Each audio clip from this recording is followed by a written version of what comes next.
We've entered the property from Needlerock Road, and we're down in a section that's called Missouri Flats.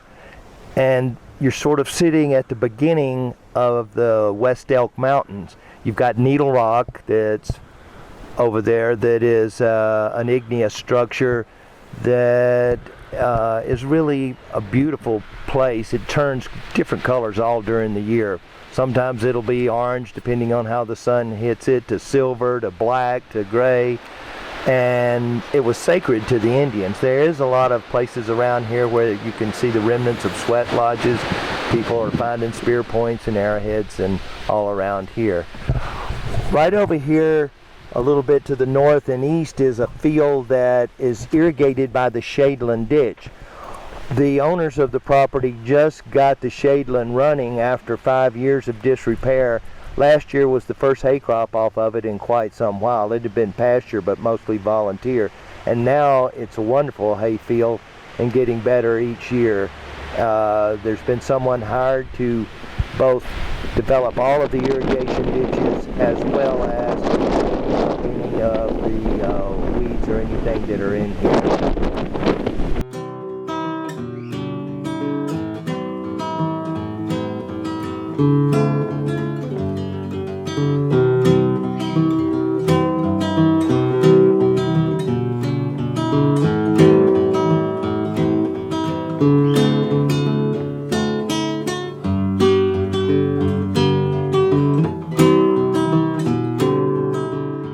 We're going to head south toward the river here, and most of the area down here is pasture and not hayfield. However, part of the development plan is putting this back into hayfield because historically it has. We're going to see some water that's running through here that is ditches that have not yet been brought under control, but we're figuring them out and we'll have them under control before long. But I'm taking you down first to the river so that you'll see how the river runs through the middle of the property. It's actually 3,300 feet of frontage on the Smith Fork of the Gunnison River, and it's on either side.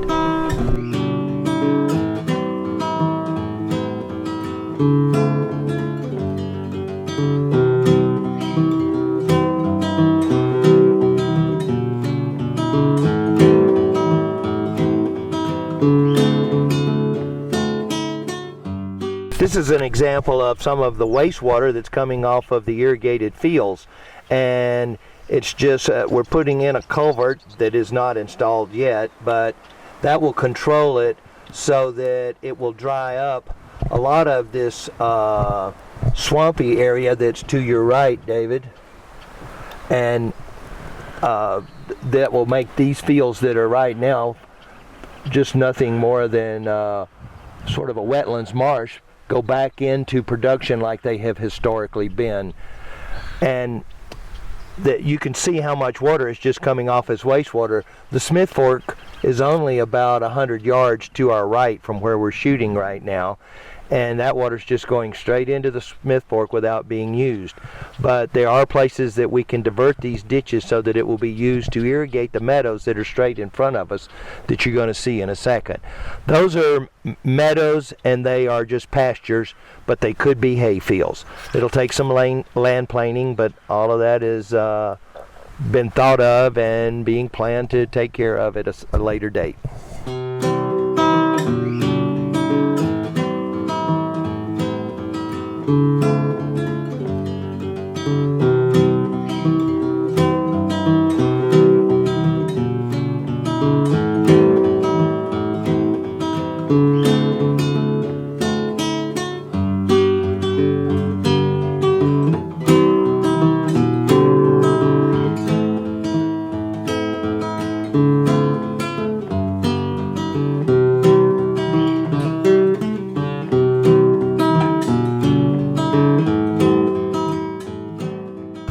We've crossed that wastewater ditch and now we're into one of the meadows that I really love because it's right alongside the Smith Fork, which we'll see in just a second. We've discussed whether this is a good building site or not, and while I do know that there's a good gravel base down here, The level of the Smith Fork, as we'll see in just a few minutes, is only about 2 or 3 feet below here, so I'm pretty sure that this could be in the 100-year floodplain. However, while we're down here, we're going to pan over to our north and east a little bit, and you'll see how there's a gradient change of probably 15 feet. Now that's an area that will give you all of the mountain views, and it will also be able to be close enough so that the noise of the Smith Fork, and I say noise, that's the more than a gurgling brook. It's sometimes it's a torrent, and sometimes it is just a gurgling brook. When you get to the end of the irrigation season, it's only about a foot deep, and you can wade across it. As a matter of fact, we're going to come up to a ford in just a second, and we'll take some pictures there as to how you can access the opposite side, the south side of the Smith Fork.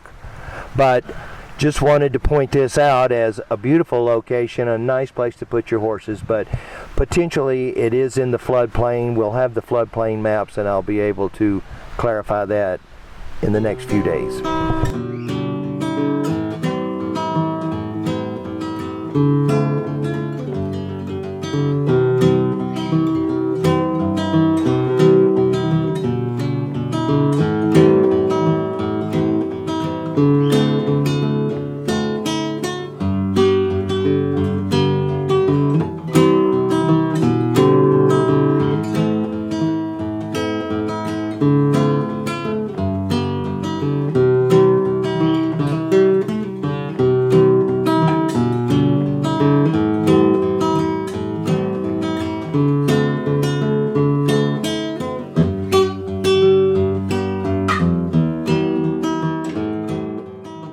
We're walking down to the ford now that crosses the Smith Fork, and this is about medium for how much water comes through here.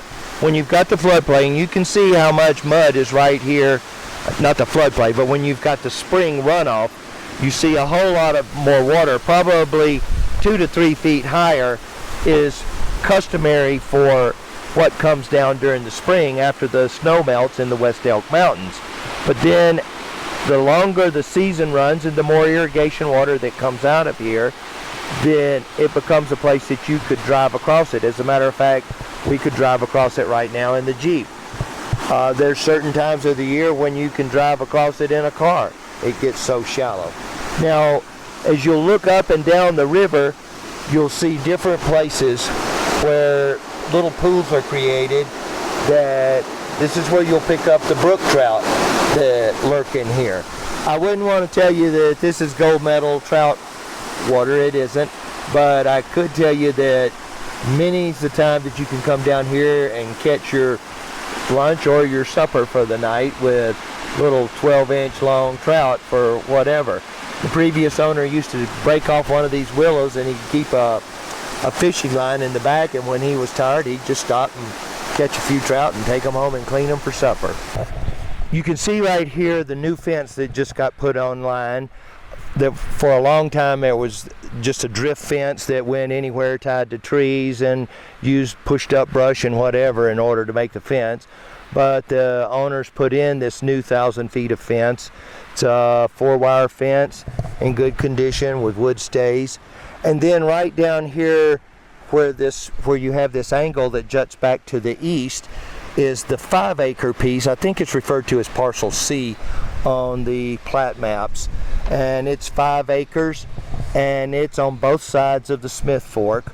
It goes, I think it goes 330 feet due east, and then it goes straight up this hill to a point up there where you can see what looks like a road, but that is actually the Smith Fork feeder ditch that the line crosses up there. Of course, goes 330 feet up that way too. Then where you see the difference between vegetation and non-vegetation at the crest of the hill, that's about the line of the property that goes another 3/4 of a mile to D Road. So on the other side of the Smith Fork, you have a total of 72 acres, and there's some irrigated land over there too, which we'll see in a second. But We're going to walk down here in a second to the Smith Fork, and you'll see how it looks at this point also. And right here's another part of the Smith Fork, and you can just see how it continues to meander through the property. And you got some little deep pools in here. This is a place that you'd probably pick up a fish or two if you were fishing. And just rolls on down. Beautiful feature to the property. And it's a nice breezy day today. It feels good down here. Occasionally you have elk. There's always going to be deer. There's always going to be all the rest of the animals. There's turkey that are down here. But some years there's elk. Not every year will there be elk, but you will see elk, and you'll see signs of elk even this year. I've seen some fresh elk sign, and I say fresh being in this year, not fresh like today.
We're on an interior road right now that runs through the back of the property, and I don't mean the back, but it's parallel to Needlerock Rd, and it's what you would be taking while you're managing things that are going on the ranch. The property, the field that's right there that you're looking at right now is irrigated by the Shadeland Ditch. The Shadeland Ditch had not been united with this property for at least 10 years, if not longer than that, and now it's been put into full production, and it's delivering 0.469 cubic feet a second to irrigate the 25 acres that you're seeing right now. And then as we go along toward Needlerock, you're seeing the irrigated portion of land that is irrigated by the Wilson Pankey. There's 1.5 cubic feet a second out of the Smith Fork carried to the property by the Wilson Pankey Ditch, which is exclusive to this property, and it is for the irrigation of 60 acres. That's the 60 acres that you're looking at right now between here and Needlerock. The problem on this property sometimes is too much water, and so consequently we're constantly installing things like culverts, that you can see one sitting right over here that will be put in pretty soon down by that ford that we made across what I called wastewater.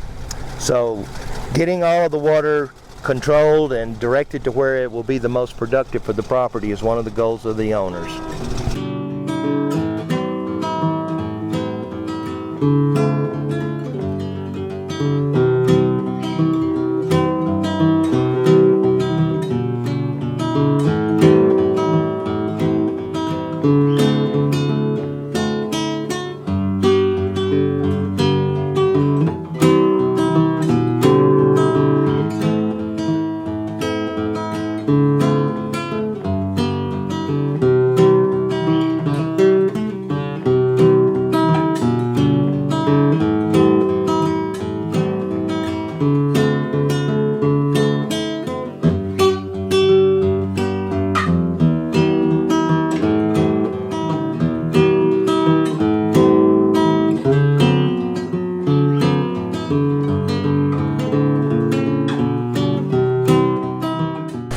Right here where there's been gates and partial flumes that have been installed so that the amount of deeded water that's coming through the property by way of the HW Deitch ditch, which is the ditch that you're seeing flowing right in front of you, can be measured by the water commissioner and go to the places that it is designated to go by approval, by the decrees. There's several different waters that are in here. I believe in addition to the Shadeland ditch, there's also the Springbrook ditch, and there may even be some young ditch water here that would belong to somebody off property, and this would run down into the Smith Fork, and they take it out of the Smith Fork for properties that are below here. Now, there is a domestic water company. The Deitches put a water company onto this land. I think the decree is back in the 1960s, and it's providing water for about 100 tap holders. I think there's 80 that are currently in use.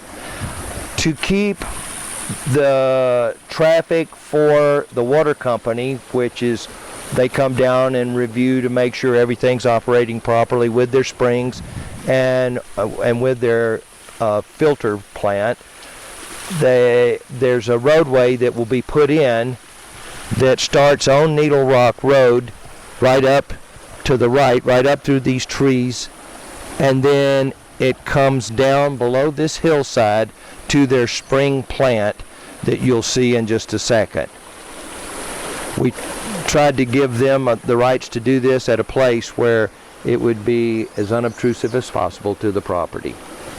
We're now looking down on the 60 acres that is irrigated by the Wilson Pankey. Right now you're seeing those two barns where we first entered the property, and that's part of where we turned up on the interior roadway that's you can get between the two houses on. The Wilson Pankey is the 1.5 cubic feet a second that runs out of the Smith Fork. It runs about 1.25 miles down an open ditch that this year we got in and cleaned everything out, and it's now flowing. The Wilson Pankey hardly got even 1/4 cubic foot a second into the property for the past few years, but this year it's now running full force. There was also a partial flume installed and some work done on the takeout of the Smith Fork that is dedicated entirely to this property. The Wilson Pankey has always been the prime hayfield for this property, and this year it's starting to come back to life for the first time in quite a while. Now, as you look over here to the east, you'll see a fence, and that is the eastern boundary of the fence. Earlier on, when we were down at the 5-acre piece, that is the same fence that runs all the way from Needlerock Road down to that point where the 5 acres is. And though it's not fenced, it does go all the way over to D Road. That eastern boundary is about 1.25 miles. Now we're going to pan back over to the pond here, and the pond is part of the Deitch Domestic Water Company. They have the right to store 1 acre foot of water in the pond by an augmentation plan that was filed recently. And you're seeing right above the pond where the infiltration galley is for the Deitch Domestic Water Company, and it's an underground buried tank that collects the water from the springs on this hillside, and then it travels underground to the spring plant that's over here, the concrete structure that's right over there by where the car is parked. And that is where the roadway is that we were looking at earlier. The new roadway that'll come off of Needlerock Road will come right along the base of this hill, and so that the man that takes care of the spring can come in and do whatever he needs to do with the spring. As I mentioned earlier, there are 100 taps and about 80 something that are currently in use for the Deitch Domestic Water Company. So there are water lines that are buried over, I think they're 48 inches down, that come through the property, and they head both west to handle some properties that are down close to the Crawford Reservoir, and it goes south to handle some homes that are over the hillside that you're seeing now, all the way to D Road. Those are areas that historically did not have any domestic water, so the Deitch Domestic covers that area. There are more water taps available from the Deitch Domestic Water Company at this time. I know of at least 2 and maybe more.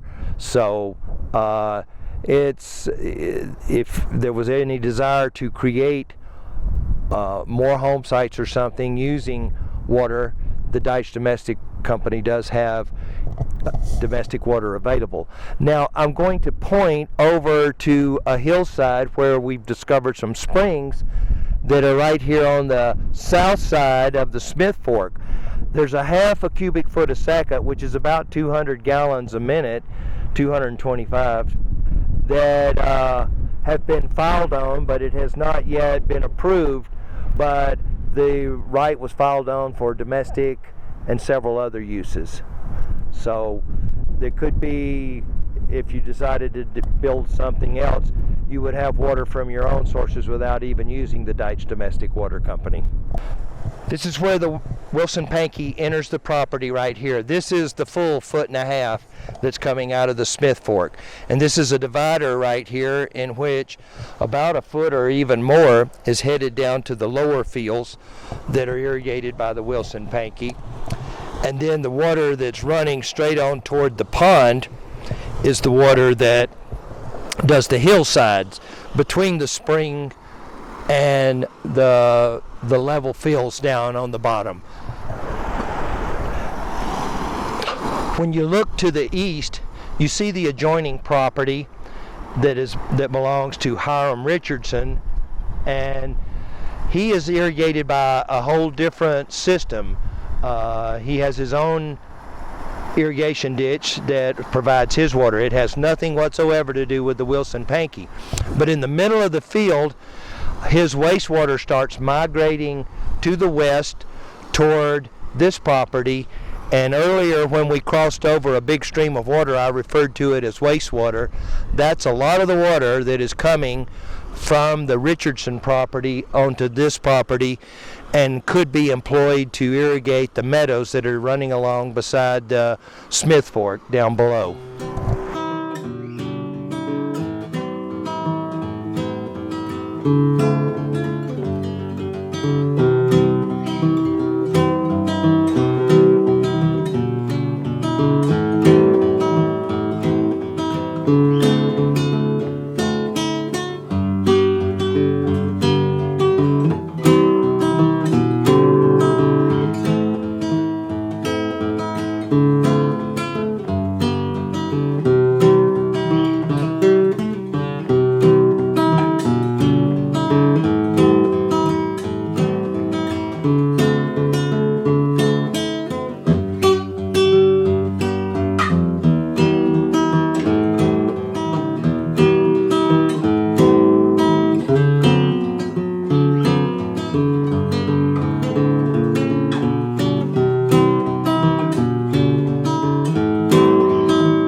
The Needlerock ditch is also a supplier of irrigation water for this property, and you have one share.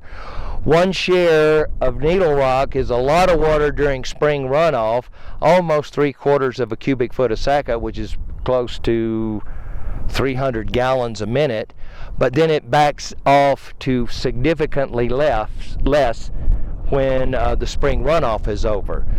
we're sitting here at the property line border between the Richardson property and the subject property, and there is an agreement right now, just a handshake agreement between the person that leases the Richardson property and the person that's taking care of the Needlerock property to share water so that they can have more water on each property on a sharing basis based on so many days a week.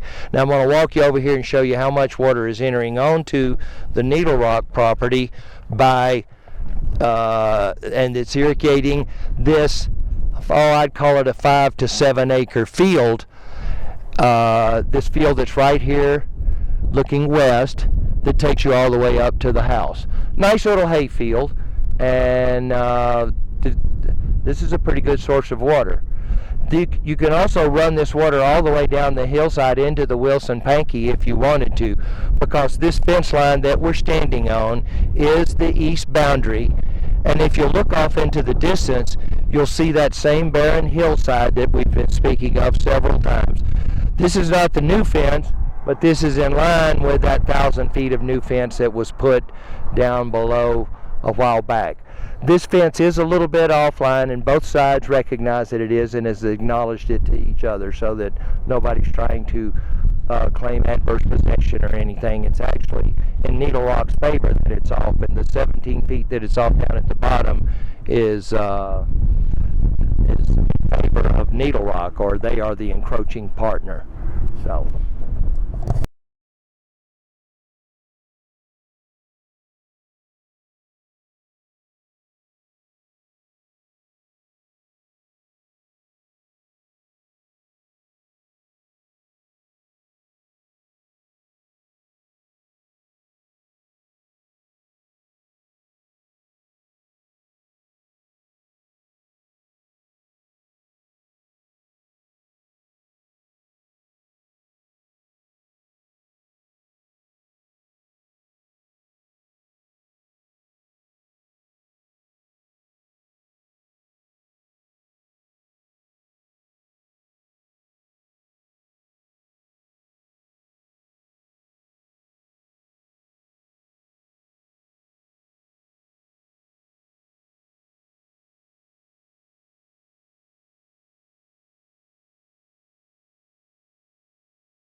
There's a 41-acre parcel that is on the north side of Needlerock.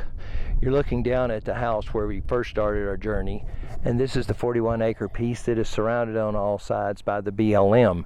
That BLM parcel actually eventually connects to the National Forest. So in concept, you could get on your horse and ride through hundreds of thousands of acres of public land, even though I don't know if that's physically possible due to the mountains and maybe some irrigation ditches. I've never tried that, so I can't tell you for sure, but at least on the plat maps and the county maps, it shows it is all connected to the National Forest. There's the Springbrook ditch that you're seeing that's running up there that runs 0.225, which is a quarter cubic foot a second, and that is to irrigate 11 acres. Just got that water running in the past 3 weeks, and so this year the goal is to get the prairie dogs out of here. We're trying to make this not a good habitat for them. So the water, while it's running on here, the ground has not been plowed or seeded or anything, just trying to get the prairie dogs out of it. But it was neat to reunite this piece also with its irrigation water, which has been the goal, to make sure every piece that had water had that water running onto it.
This is the feeder ditch for the Crawford Reservoir.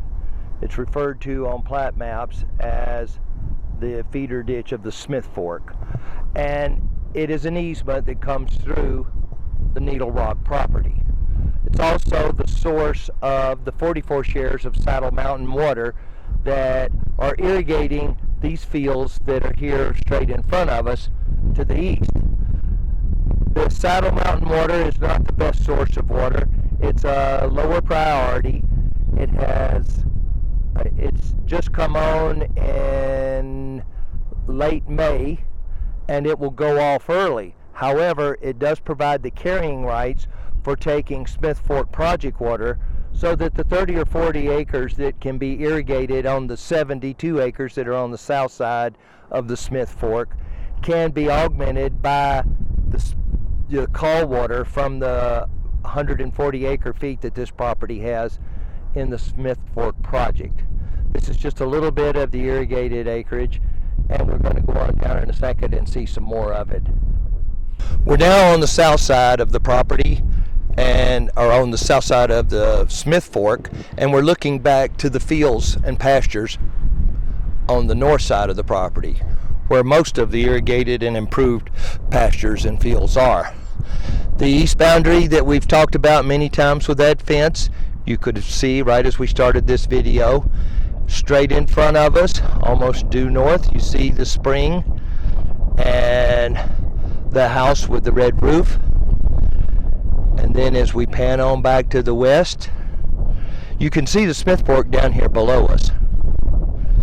And as we pan to the west, you see the two barns that we came through that are the beginning of the interior road. We can't quite see the first house on the property. We're standing here on the feeder ditch of the Crawford Reservoir. It's called the Smith Fork Feeder Ditch, and we'll take some pictures of that too. That's a Bureau of Reclamation easement through the property, and that's what fills the Crawford Reservoir. But also some of the water for this property comes off of there. The 44 shares of Saddle Mountain come off of this property at that point. Looking back at all the pastures on the north side of the Smith Fork of the Gunnison River. We're looking east on the property that's on the south side of the Smith Fork. This is the irrigated field. Off in the distance there you see the white gated pipe. This property hasn't been irrigated in many years, but we were able to unite the irrigation water from the Saddle Mountain shares to this property, and now it's been irrigated for a couple of weeks. It's going to be planted and fertilized, and all the ditches will be reworked in the coming year, but probably not this year. We waited too late to be able to get to it this year, so right now it's just being irrigated by flood through the gated pipe that you could see running along there in front of us. Real nice horse ranch straight in front of us and to the right. People like this area. At a different perspective, we could have a real good view of Needlerock, and that's why all of these $1 million homes have been built in this area for the views of Needlerock. The rock formation you see out there is Castle Peak, and that's called Mendicant Ridge, that's right in front of us. And then Saddle Mountain, which is the remnants of a volcano from millions of years ago, is also right in front of us. Big lake on Saddle Mountain, and that's all part of the National Forest. Never been up there, always wanted to.